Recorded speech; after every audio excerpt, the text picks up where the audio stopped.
inti dari realitas eksternal, ya, apapun kondisi eksternal di luar sana, itu tergantung dari gambaran di dalam, Mas Hendra.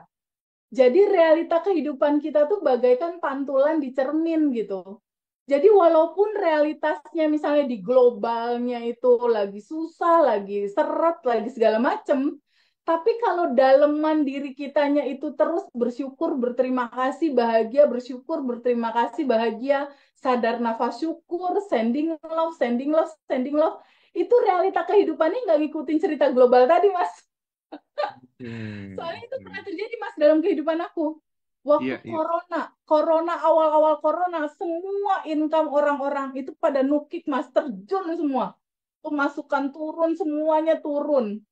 Tapi itu berbeda dengan orang lain. Aku kenyataannya malah 10 kali lipat incomeku berubah tanjakan malah. Jadi di corona waktu itu, dari sepanjang tahun perjalanan aku, justru incomeku naik pada saat corona gitu. Karena aku nggak melihat itu sebagai sebuah bencana gitu, sebagai sebuah ketakutan, kebingungan. Aku nggak ngelihat kayak gitu di momen corona itu. Aku melihat bahwa keadaan apapun di luar sana itu bentuk cinta dari manifestasinya keberadaan Allah. Jadi ketika gambaran daleman kita isinya penuh syukur, pikiran kita isinya segala sesuatu merupakan cerminan dari cinta tanpa batas, outside-nya akan jadi berbeda dengan kebanyakan orang. Gitu loh, Mas Hendra. Jadi kuncinya adalah mau realitas seperti apapun di luar sana, yang paling penting bagaimana kita memberikan makna terhadap apa yang terjadi di luar. Gitu. Ketika di Oke. Abundant Revolution itu diterangkan bahwa sejatinya kamu itu adalah percikan ruhnya yang sudah tanpa batas dan berkelimpahan, teman-teman fokus saja di titik yang tanpa batas dan berkelimpahan itu. Di titik itu kita bersyukur, berterima kasih, bersyukur, berterima kasih. Mau realitas kebanyakan dunia seperti apa, negara kita kayak apa, itu nggak akan ngaruh, Mas. Kitanya tetap akan mencerminkan sesuai dalaman kita. Kayak gitu, Mas Hendra. Iya, Dan iya, itu udah iya. terjadi sama aku dalam praktek. Ya, balik lagi eh, bahwa tidak penting ya realitasnya seperti apa, yang terpenting adalah respon kita terhadap realitas tersebut gitu ya Teh ya. Respon kita dan bagaimana kita memaknai sebuah kejadian itu. Gitu, Mas Hendra. Oke, Teh, ketika kemudian respon kita yang di dalam tuh udah oke, udah baik gitu ya, udah berusaha untuk ngambil sisi positifnya gitu ya, dengan bersyukur dan lain sebagainya gitu. Tapi kan kondisi itu berubahnya itu kan tiap orang kan beda-beda gitu. Ada yang cepat, ada yang lambat gitu. Faktor yang menyebabkan cepat lambatnya itu apa Teh? Faktor yang menyebabkan cepat lambatnya sebuah realita itu apa? Bagasi emosi dalam diri kita, Mas Hendra. Layer-layer endapan emosi. Semakin kita rajin, jadi satu hal yang paling penting sebenarnya untuk merubah nasib, itu adalah sering-sering menerima semua sajian semesta, terima dia apa adanya, lalu izinkan sebuah peristiwa itu nggak kita pegangin, sedihnya kita pegangin, marahnya kita pegangin, izinkan untuk dirasakan penuh sama kita, dan izinkan kita lepas semua itu ke dalam pusaran samudra energi tanpa batas, cinta tanpa batas, lepasin itu. Sesering mungkin kita melepas, sesering mungkin kita sadar bahwa kita bukan emosi itu, kita adalah percikan ruhnya yang tanpa batas, kita adalah ruang kesadaran. Semakin sering kita menyadari bahwa kita adalah energi tanpa batas, kita bukan emosi, kita bukan pikiran, dan kita juga bukan ego. Sesering itu yang kita lakukan, otomatis semua kendala dan masalah itu akan terselesaikan dengan sendirinya. Artinya apa? Kuncinya adalah di menyadari dan menerima sepenuhnya kenyataan kehidupan kita seperti apa, dan sadari bahwa kamu bukan kesulitan itu, kamu bukan emosi itu, kamu adalah ruang kesadaran.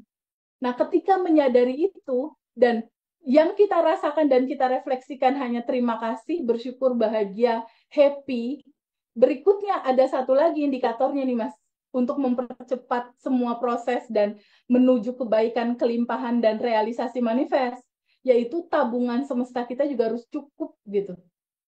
Jadi indikatornya itu sering-sering menerima dan melepas emosi. Yang kedua adalah stay di rasa berlimpah dan rasa bersyukur yang besar. Yang ketiga, tabungan semesta harus cukup. Tiga ini kamu penuhi, saldonya bakal gendut pokoknya Mas. Oke. Semua harus dimulai dari perubahan isi data di dalam diri dia, mindsetnya Mas. Karena rumusannya tuh banget Mas Hendra untuk perubahan apapun. Mau kamu berangkat dari minus, mau kamu temennya cuma satu, mau kamu nggak dipercaya, mau apapun nih ceritanya. Kondisi sejelek-jeleknya kondisi lah. Si kondisi sejelek-jeleknya kondisi artinya sama dengan dalemannya juga jelek berarti. Bener nggak Mas? Iya, Karena iya, iya. rumusannya itu cuma ini ada cermin Mas Hendra. Ini ada cermin, ini ada kita. Ya, ini ada kita, ini ada cermin, ini ada kita nih. Ini kita yang warna kuning nih, ini Iya, cermin. iya, iya. Di realita kehidupan itu adalah pantulan dari cermin ini, pantulan, pantulan ya. Kalau di dalam tubuh kita ini ada kemarahan, kebencian, terus merasa diri nggak pantas, anggaplah titik-titik hitam di sini nih, di tubuh kita ini berisi bagasi emosi. Kira-kira si titik-titik hitam kalau kita ngaca keluarin pantulannya orang dengan titik-titik hitam juga nggak sih? Sama kan? Bener nggak? Iya, iya, iya, betul. Realitasnya ini. Even temennya Mm-mm. cuma satu. Nah, mulainya dari mana? Mulainya dari sadar nafas syukur. Pertama, berterima kasih aja dulu lo hidup. Ibaratnya gitu. Makasih dulu aja deh dikasih napas. Makasih dulu aja deh start pertama dari gue masih dikasih kesempatan hidup. Itu dulu pertama. Itu satu-satunya cara yang paling simpel. Nggak pakai duit, nggak pakai modal. Cuma stop dulu sebentar dalam hening, sadari nafas. Berterima kasih dulu. Karena di Quran dibilang, ketika kamu berterima kasih, maka akan aku tambahkan. Rumusannya kayak gitu, Mas. Berarti kan kalau kita berterima kasih sekali, ditambahin. Makin gede kan lama-lama tuh. Bener nggak? Setelah berterima kasih, sadar nafas syukur dulu. Pahami di dalamnya sini masih banyak bagasi emosi. Kalau misalnya Mas Hendra ngaca, rambut Mas Hendra berantakan, Mas Hendra mau elapin kacanya atau Mas Hendra mau nyisir?